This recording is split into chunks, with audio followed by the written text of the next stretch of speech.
need to speak with you. Meet me in your office right away. I'd love to, Francis, but I have to debrief Sarif first. I suppose you could, or you could hear what I have to say and see if that doesn't change things. Pritchard out. I can't believe it, Jensen. An internment camp smack dab in the middle of Detroit. Shit.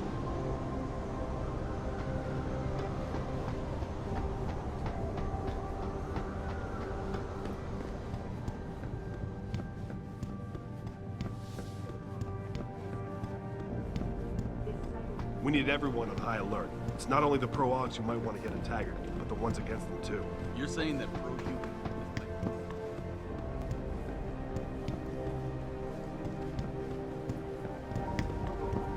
Taggart and his entourage are out of the building.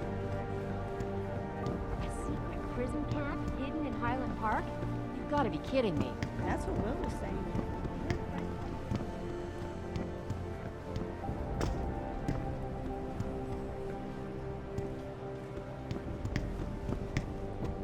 Meaning what? We all know how much time you want to get that game.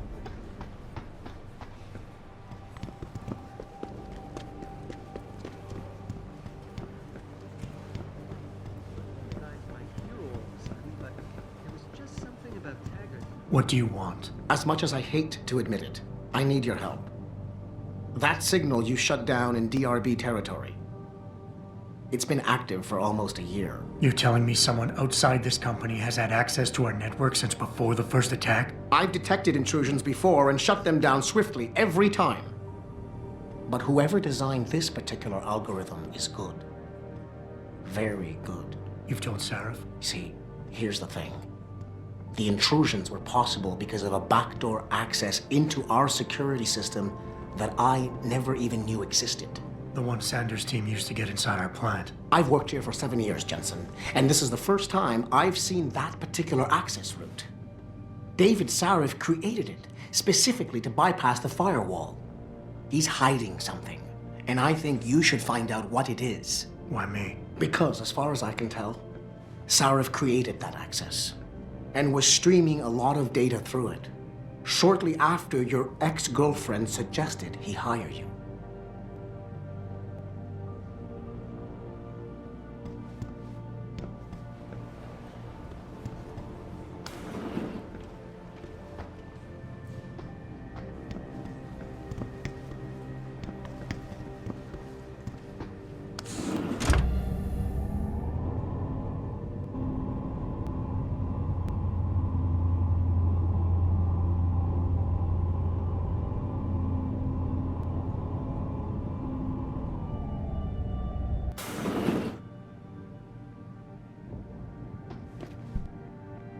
Excuse me. Mr. Jensen, isn't it? Sir, you have that charity dinner? In a moment, Isaiah. I was hoping I might run into you, Mr. Jensen. Bill Taggart. The founder of the Humanity Front. I know who you are. Yes. Yes, I imagine you do. As David Sarif's top security man, I imagine you have quite the file on me. But I assure you, Mr. Jensen, I am devastated by recent events. Really? I do not support what you and your company are doing to mankind. I believe it's extremely dangerous. But abolishing human enhancement technologies will only be achieved through legal means. I'll keep that in mind. This is your first day back since the accident 6 months ago, isn't it? Sir, we have to go. What happened to me was no accident. Ah, my mistake. But it must have been stressful facing down a second incident so soon. I imagine it brought back all kinds of unpleasant memories.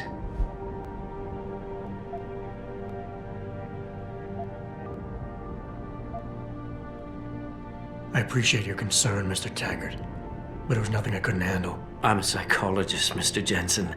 I know when a man is hiding behind words. The flesh may heal, but the mind is not always so resilient. You might want to keep that in mind. Now, if you'll be so kind as to excuse me.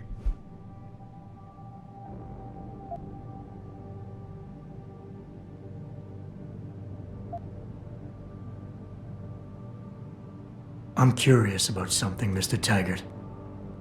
What is it you hope to accomplish by coming here tonight? I would think that would be obvious. Your company has been viciously targeted. The violence and bloodshed that's occurred, it must be stopped. But I'm afraid it won't be until men of wisdom and understanding come to an agreement. About what? About the future, Mr. Jensen. This enhancement technology threatens to change the course of human evolution, to redefine what it even means to be human. You think governments can afford to let that go unregulated? You can't stop progress, Mr. Taggart. Perhaps not. But neither can we afford to sit by and watch it happen on its own. Not when we have the ability, the collective will, and foresight to influence it. I see. Thank you for illuminating me. Anytime.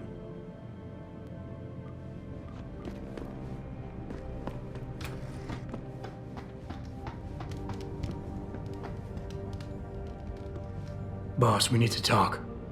Is something wrong? I'm not sure. Did you set up a private access route to bypass the company firewall right before you hired me? What? Pritchard said someone's been using it to access our system since before the first attack. The security measures he and I set in place never stopped them because we didn't even know the loophole existed. Oh, I see. Frank's fixed that, though, right? He has now, but he's wondering why you never mentioned it. Frank's paranoid, Adam. You know that. Can a busy man forget things once in a while? You streamed an awful lot of data through that portal, boss.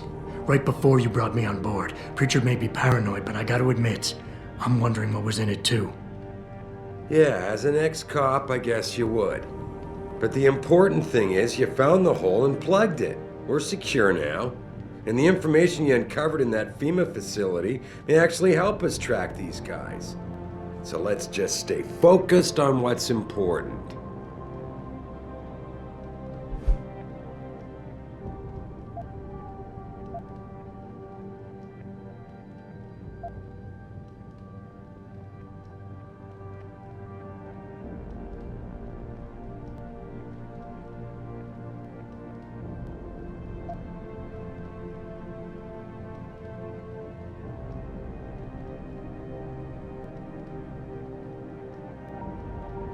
I want to, believe me. I want to catch these guys as badly as you do.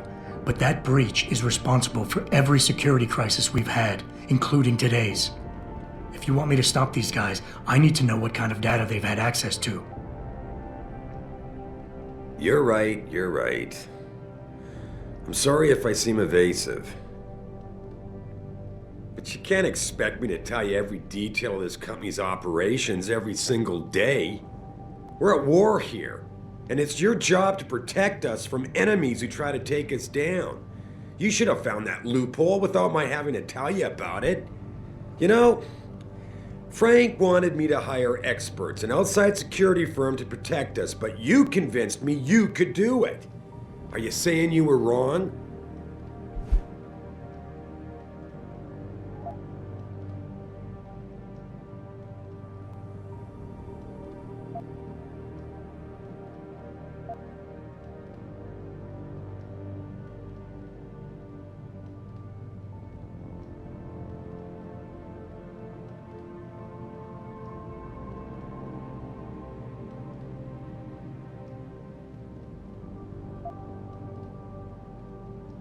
Whoa, don't get me wrong, boss. I'm not questioning your leadership. I'm just concerned that the data you streamed might have been compromised, accessed by the hacker who attacked us. If so, how do you suggest I handle it? By focusing on what matters right now, instead of dwelling on my past mistakes. I'm sorry to have to break this to you, but frankly, there are a lot of things going on in this company that I can't share with you. Things that are above your pay grade. I like to think of us all as a team, but in the end, I decide who gets trusted with what. And this is just one of those times when you'll have to do your job regardless. Megan told me you could handle that when she asked me to hire you. Now prove it to me.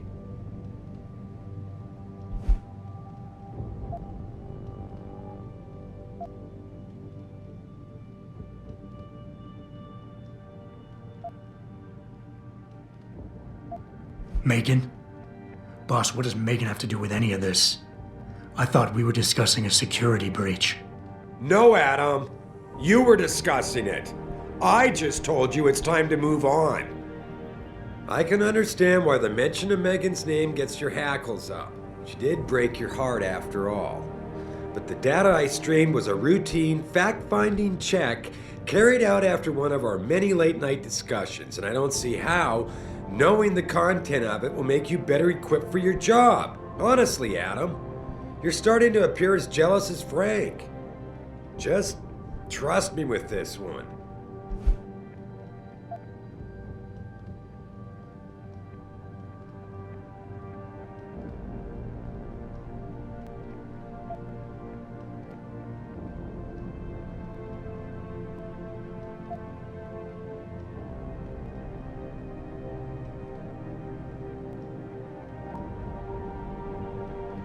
Boss, 6 months ago, mercenaries knew stuff about this company that I didn't and used it to get past my security measures.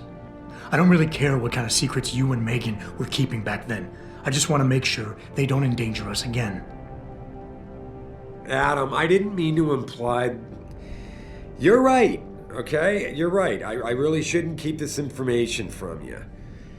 I just hope you'll understand why I did. All right.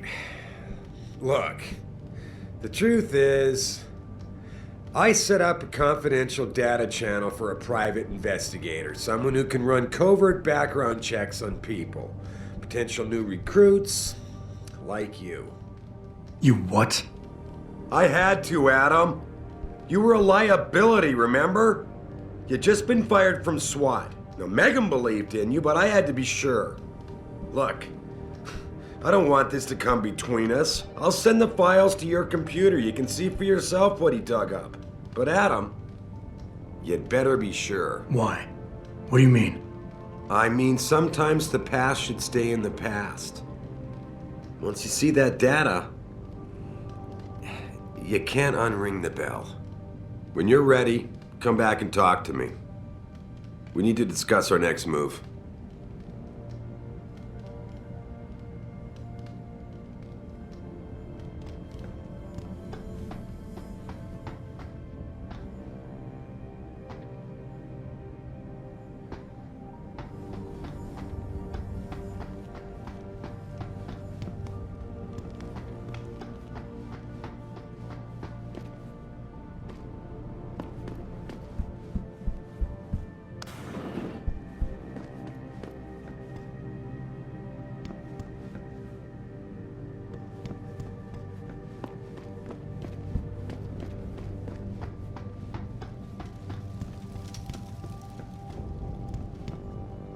Here, this is for you. It's a corporate passport encoded with your biometrics.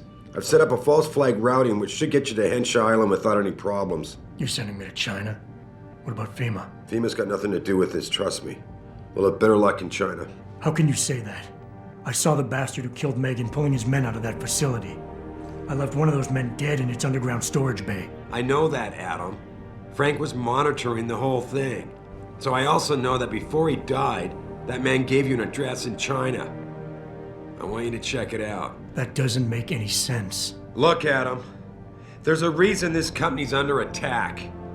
You think it has to do with the Typhoon or with some other top-secret military project that I haven't told you about? The thought had crossed my mind. Yeah, well, it doesn't.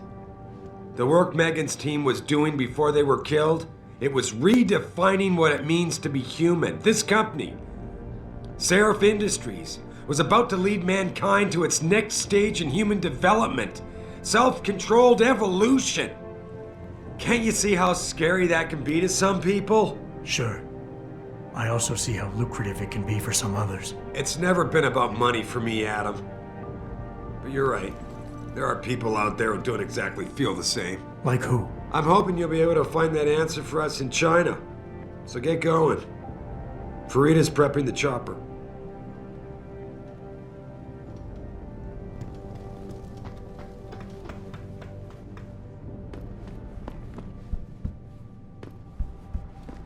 Sorry, Adam, I can't help you right now. I'm trying to deal with the fallout from the Taggart meeting.